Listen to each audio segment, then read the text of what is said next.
Our customers tend to be anything from people who walk in through the door, which is generally through word of mouth. I don't advertise. I've just built up a reputation and people pass our contact on. I maintain that word of mouth is probably the best because personal recommendation people tend to trust as opposed to blanket marketing, which is a bit more random. We also supply independent retailers and small chains. We've got about 40 on the books that we supply on a made-to-order basis. They'd have tiles in the showroom and they'll just sell to people as they come into the showroom, and we offer a lead time on that. We also sell our core product to Fired Earth. They've got about 75 stores nationwide and internationally, and they hold a stock, so we send tiles to them on a weekly basis, and we do 2 of their ranges, sold under their own brand name. And then we also have a large range now of interior designers and architects that we work with, and they're always more engaging projects. They're engaging in the sense that they always want something different, and they're profitable to a degree because they're willing to pay for something different. But because of the extra time and energy that goes into making that, it's not always, I'd say it's a close call. But the good thing about the interior designers and architects is that I'd say as a profession it tends to be quite aspirational. People working within that field are upwardly mobile and they tend to move companies and move up through the companies quite rapidly. So consequently we've sort of infiltrated a lot of the top agencies because people have moved around and taken our contact with them, and we then become a good contact for them to realise their ideas in clay, whether that be I make lampshades, I make roof tiles, we make internal tiles, floor tiles, wall tiles, anything really in clay we often get called about, and it tends to work well. And again, a project by project basis, so we quote for the project and we either get it or we don't. I think it's helped geographically, the fact that we're only 30 miles south of London, because it's very easy for people to visit us, but equally a lot of it now, as with most industries, it's carried out over the internet. They email us imagery, mood boards essentially, and then I use experience, knowledge of what they do, the colours they like, things like that, to then create something that is in line with what they tend to do. We use a number of processes, and we've got various customers from various areas of the tile market. We tend to use a Cornish clay body from St Agnes in Cornwall, supplied by a company called John Doble's. They're a sand and clay pit. All of that comes in as a plastic material.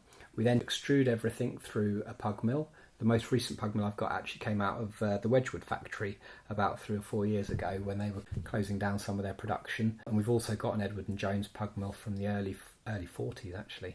But we extrude everything through die plates to make blocks to the dimensions of the tiles that we're making. Sometimes if they're odd sizes or it's for a particular commission, we'll cut them down to that particular size rather than getting die plates made up. It just depends what kind of tile it is. If it's something fairly long and narrow, like the commission we're doing for the hotel in Paris, we tend to cut them down in particular ways to help to aid the drying and to keep them flat and straight.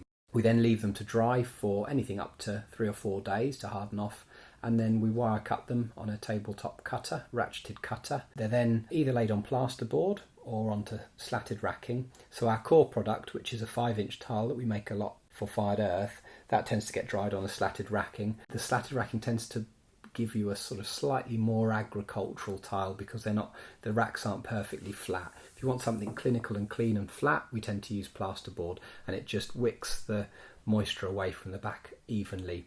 Once they're on the slatted racking or on the plasterboard, we rub the top surfaces down with a rubber kidney, and that's just to seal the surface and alleviate some of the risk of getting firing imperfections like pinholes, some cracking, things like that. It's much like with a pot, you push the base down, you compress it, because clay under compression tends to behave far better.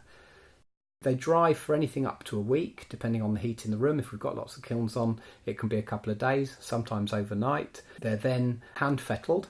We stack them up into handfuls of tiles and we hand fettle them. All of the edges are scraped, tilted slightly so that we get all of the front surfaces. And then all of the glaze is applied using a ladle with a chamfered edge on one side. I always think I'd be a mean soup kitchen operative because I've handled the ladle for so many years. But after that, we put them into either electric kiln or a gas kiln, and everything's raw fired, so we don't do a biscuit firing then a glaze firing. That's partly because you get a slightly more integrated look to the tile, but also it's a commercially far more sensible because it's energy efficient. We're only firing the kiln up once rather than twice for a biscuit firing and the glaze firing. Plus it speeds up the process. It means they're through in 3 days as opposed to a 3-day biscuit firing than a 3-day glaze firing. So the firing, as I say, is 3 days, cool to cool, goes up to 1280 degrees centigrade. We do some reduction gas firing as well as electric firing. Over the years, I've tried to redesign many of the glazes to be electric purely because our loss rates are greatly reduced. You tend to get less variation in an electric kiln.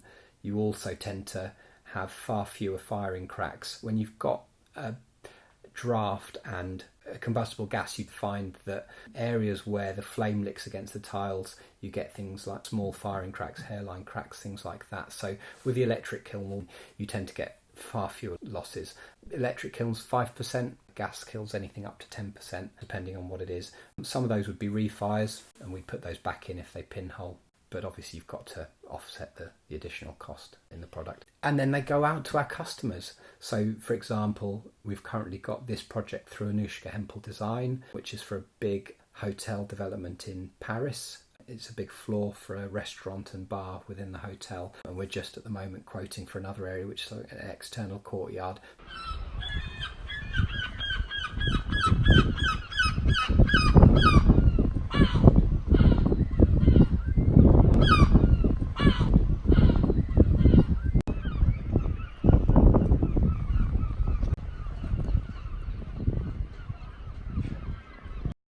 Highlights are the Tate Gallery in St Ives, which was a project through Jamie Faubert Architects, and also the 24 Savile Row with Kate Malone. They were both using a German range screen cladding product which we reglazed. The first of which, with Jamie Faubert, was actually a glaze that we designed alongside Jamie, and that was, he wanted something that captured the movement of the waves and the colours of the sky in St Ives. So we actually laid down sprayed a very low temperature transparent glaze with a high temperature cobalt and rutile glaze over the top, and then we fired them all vertically in order that as the low temperature glaze melted, it took the higher temperature rutile glaze with it, and then that started to melt, and it created a very subtle cascading of the rutile glaze.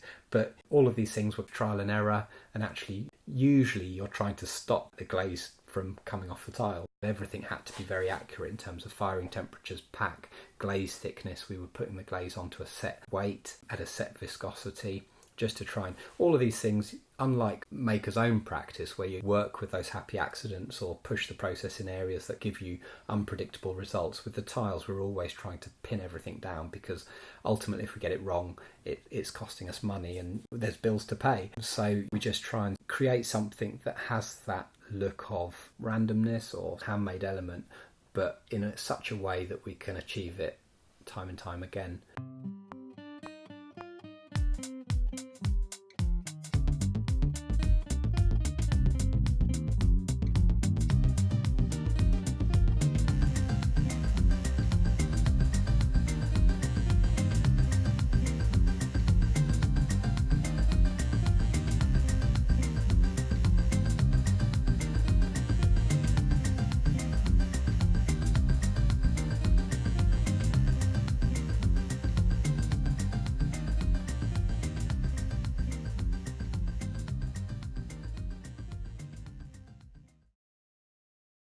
For Savile Row, similarly, we tested 400 glazes through the kilns before we started production. These were all designed by Kate, and Stephen Pay at EPR, who designed the building, would come down and we'd all review the glazes from the point of view of what he was looking to achieve with his vision for the building, what Kate wanted from the glaze and the kind of quality she was after, and what was actually physically doable through production in order to make 11,000 of them to cover the building. And equally, it just required a level of attention to detail that I hadn't encountered on any other project. We had to spirit level the shelves in, we had to restack the shelves every third firing to make sure they were absolutely flat. We were firing 100 tiles at a time, weighing the glaze on, painting the edges of the tiles, clearing every single hole so that these nylon strips could be threaded through, which help keep everything in place.